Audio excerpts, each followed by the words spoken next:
Ministério da Defesa serraria Hospital Militar Iha Fatuhada.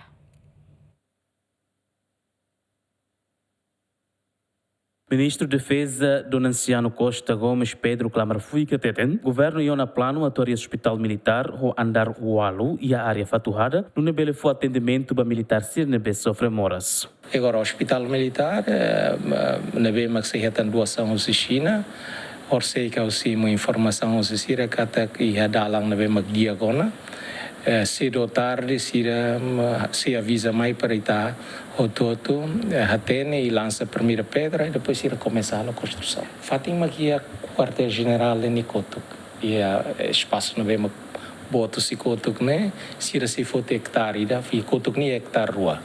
Se ocupa hectare, significa 100%, 10.000 metros quadrados para onde constrói o hospital.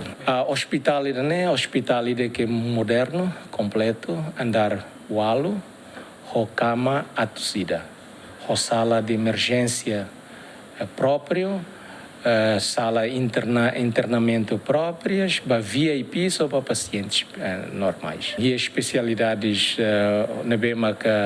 identificado nessa oncologia, neurologia, nessa e a própria coração, e a parte da saúde selo que nebe baraclio identificado nessa mora se itinerária seria assistência especial. E também a fase final para preparar a comissão instaladora.